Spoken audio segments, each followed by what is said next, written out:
My Lord and my God, I firmly believe that you are here, that you see me, that you hear me. I adore you with profound reverence. I ask you for pardon of my sins and grace to make this time of prayer fruitful. My Mother Immaculate, Saint Joseph, my Father and Lord, my guardian angel, intercede for me. Well, when we hear the word holiness or sanctity, I think sometimes we get the picture of something that is very gloomy. And we think of saints as being very holy, but not much fun. Very worried about avoiding sin and only interested in the things of heaven, maybe a bit puritanical. They sometimes we would think of them as looking at you very sternly if you were to crack a joke. And that maybe even that their life on earth seems to be almost like a premature death.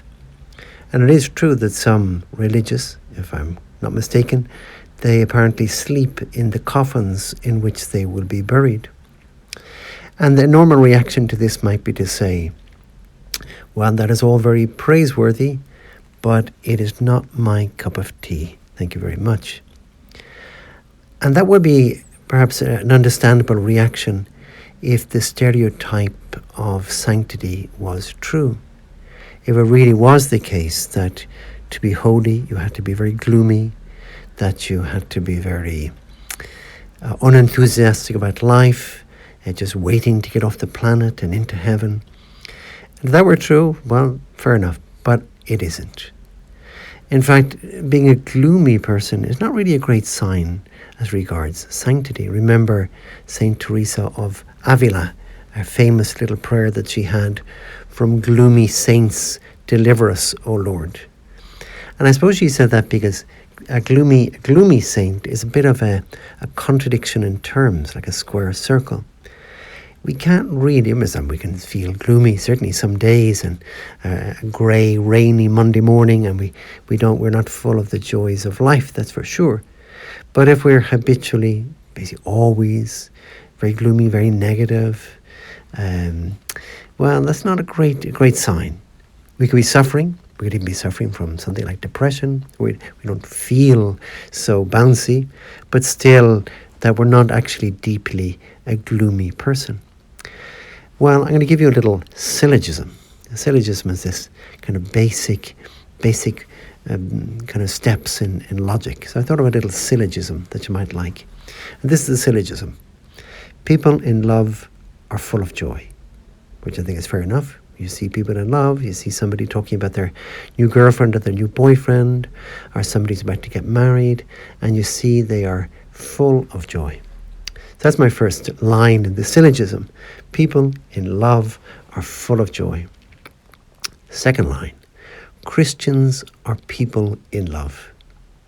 In other words, Christians should be in love with God, that we love God above all things, and we love our neighbours as ourselves. So that's the second line of the syllogism. Christians are people in love. And then comes the third line, always in a syllogism. It's the conclusion. Ergo, that means therefore, Christians are full of joy. So that's the little syllogism. People in love are full of joy.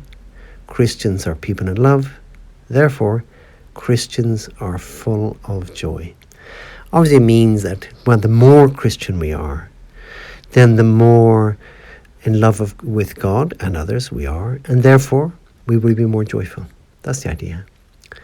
Where does this connect up with today's gospel? Well, I got thinking about this from something that Jesus says in today's gospel, where he's arguing with some of the Pharisees, and he says to them, now he is God, not of the dead, but of the living, for to him all men are in fact alive. Now Jesus is talking about the dead also, the living and the dead. But he said something that's very striking, that even the dead are not really dead for God. All are alive. This is very fitting for November, the month of November, when around the world we remember the dead, remember our friends and relatives who have died. We pray especially for the souls in purgatory. We think about our own death. We think about the last things. But thinking about those dead, we can say with Jesus, the dead in some sense are not really dead. In some sense, their souls, especially the souls of those who are already in heaven, not just in purgatory, they are more alive than we are. And they're more alive because they are closer to God than we are. And then if they're closer to God, their love is much stronger, much more intense. And therefore, like the guy or the girl talking about their boyfriend or their girlfriend, or the person just about to get married, when their joy is especially intense. Today, the 23rd of November, happens also to be the feast day of two saints that I admire a lot, kind of for different reasons. The first one actually isn't a saint yet, he's blessed. And he's Blessed Miguel Pro of Mexico. And he was martyred on this day, or thereabouts, in 1927. He was a Jesuit priest, only 36 years old. And at that time in Mexico, there was a terrible dictator who had passed laws persecuting the church. There was no public worship allowed. Church property was confiscated. All forms of religious education were prohibited, even given privately, and priests were expelled from the country. And of course, laws like that are not laws at all because they're unjust. And so Father Miguel Pro, had no problem disobeying those laws and trying to, as a priest, going to Mexico and look after the people that he loved there. But already when he was a boy, when he was a youngster, he went once to visit the tomb of a certain saintly man who was actually the granduncle of his mother. And when he was there, he said, I want to be this kind of saint. A saint who eats, sleeps, plays practical jokes, and works many miracles. Great little line. And that is exactly the way he was. Even as a boy, he loved playing practical jokes. And it extended on to his adulthood. He was very playful, very joyful, and people loved him for it. He was full of fun right up to the end of his life. You can read more about him, pray to him, especially on the 23rd of November. I think he's a great saint. The second one is somebody a bit closer to home because he is an Irishman, Saint Columbanus, born way back in the 6th century here in the province of Leinster in Ireland. And I think that he must have been kind of full of life himself because even though he was born here in the far northwest of Europe, he spent his life, his adult life, traveling throughout Europe, evangelizing.